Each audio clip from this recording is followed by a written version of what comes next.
Now for our story. I guess you'd rather I didn't do it, wouldn't you, Lefty? You'd rather not have me around here, even if you knew I was doing it just for you, so you wouldn't get hurt. Dell Shipley waited for an answer from the man who once had loved her. It was late, almost midnight, as she sat facing Lefty in his little cabin. In the silence of the room, the ticking of the clock was solemn. And while she waited tensely for Lefty to speak, Dell's thoughts went back. That clock. The minutes go so fast. Here we are, two middle-aged, lonely people. Because Lefty is lonely, whether he knows it or not. It's so wasteful, so useless for us to go on like this. After all, if you only have one life, why not make the best of it? But Lefty doesn't see that. He's all wrapped up in Peggy, that's the trouble. He's living his life through her, his daughter. And if he only knew, Peggy's going to hurt him now, more than he's ever been hurt before. Because if she married this Nicholas Dawn and gives up Bill, the man she really loves, she's sure to be miserable. Lefty couldn't stand that. He loves her so. Oh, if only he wouldn't shut me out of his life. Maybe I could find a way to stop the marriage. I don't know how, without breaking my promise to Lisa, but maybe I could find a way. If he'd only trust me. Why doesn't he answer? Do I want you around? Even if I know you're doing it just to keep me from being hurt? I don't know what you're driving at. How are you going to keep me from being hurt? I can't explain, Lefty. But I think you're making a terrible mistake. I don't want you to suffer for it someday. I can take care of myself. You worry about yourself, and I'll manage my own life. I know what I'm doing. Well, Lefty, I told Aunt Mary when she asked me to run this young people's thing for her that I probably wouldn't see my way clear to do it. The plan has a lot of bugs in it anyway. But even so, if things were different with us, with you and me, I might have taken a flyer on it. It'd be kind of fun to run a place for the young people to have for their very own hangout dancing and such. But as it is, well, it'd be silly. Don't you see why, Dale? This kind of thing won't do either of us any good. You're all upset now, and I'm sorry about it, but there's nothing I can do. Being the kind of a guy you are, I suppose you can't do anything about it. Well, I'm not just being stubborn. I know I'm right. And yet a lot of people might think you were all wrong. Here you are with a daughter who doesn't know you're her father, who's about to get married. Well, what do you have then? Nothing. Nothing but a lot of memories. Maybe I like it that way. As to Peggy's getting married, the sooner the better, so far as I'm concerned. She's marrying a fine boy. I've been wanting her to marry Nicholas for a long time. You really wanted to marry Nicholas Dawn? Sure I do. But Lefty, Aunt Mary is sure I know. Aunt Mary's never been in favor of Peggy's marrying Nicholas. She's been pulling for Bill Meade all along. That's because she knows Peggy's in love with Bill. Oh, rats. Peggy's not in love with him any more than I'm in love with... How do you know? She told me so a long time ago. Maybe she's changed. Why would she change? Bill's the same guy. She's the same girl. No reason to change. Well, everyone isn't like you. Some people are willing to acknowledge they made a mistake. Once in a while.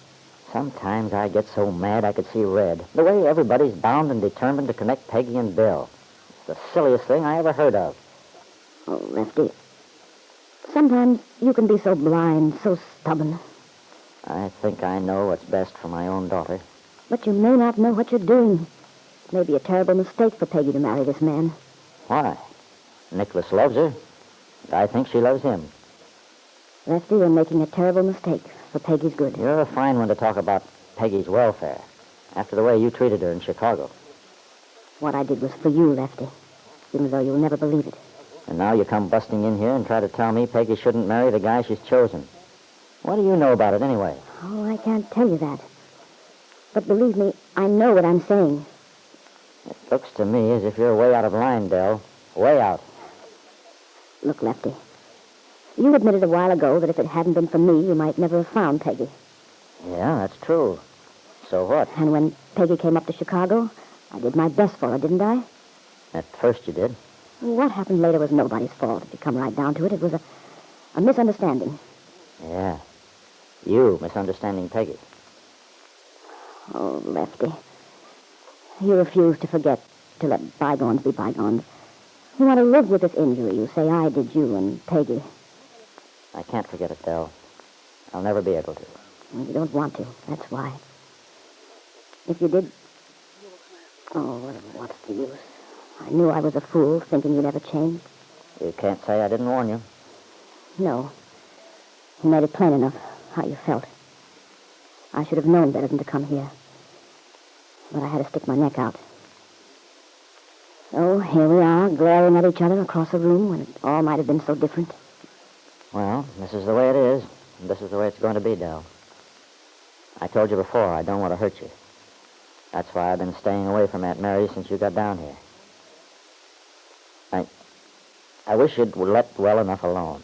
I thought I might be able to knock a little sense into you, but I guess I should have known better. Well, all I know is you're getting ahead of yourself when you come barging in and try to tell me who Peggy should or shouldn't marry. It seems to me that's Peggy's business, and mine. Well, what about Aunt Mary? Doesn't she come in somewhere? Well, sure. She has her opinions. But Peggy's a free-grown woman. She has a right to make up her mind, her own mind, about her future. But if there's a way to save her from making a terrible mistake. How can you know it's a mistake? You don't know Nicholas or Bill. You don't know what's been going on.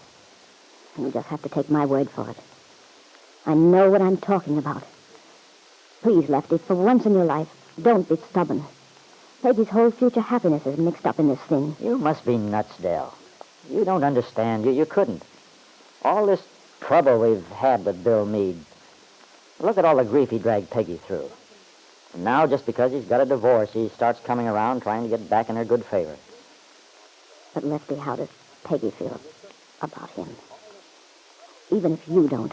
Peggy? What do you think? I just told you she's marrying Nicholas. That ought to be answer enough. Not necessarily. Ye gods, Peggy knows better than to get tied up with a guy like Bill. Maybe even have to bring up Kid Meade's child. Why should she want to do a thing like that? Lefty, suppose Bill Meade didn't have a child. Then what? What's the point of supposing a thing like that? We know he has, and he wants to get custody of it. Naturally, Peggy doesn't want anything to do with a deal like that. Lefty, look at me. You've made a lot of mistakes in your time. Because you get some idea in your head and you refuse to change. This time, if you don't try to delay Peggy's marriage, you're going to make the worst mistake you've ever made in your life. Oh, you're crazy, Dale. No, I'm not. This stubbornness of yours has caused me a lot of grief. And I've stood it. But this time, you're going to hurt yourself, too, in the long run. Because it's going to hurt Peggy, too. It's going to hurt your own daughter. Del Shipley was desperately worried. If Lefty only would believe she was trying to help Peggy. For she knew the child which stood between Lefty's daughter and Bill Meade, the man she loved, was not Bill's child, was actually the baby son of Lisa Fenner. It was strange, Del thought. The reason she and Lefty were separated now was that once she'd almost revealed a secret, almost told Peggy who her father was. Now she'd promised Lisa Fenner to keep her story secret. And yet perhaps the only way to save Lefty's daughter from unhappiness might be to break her word to Lisa.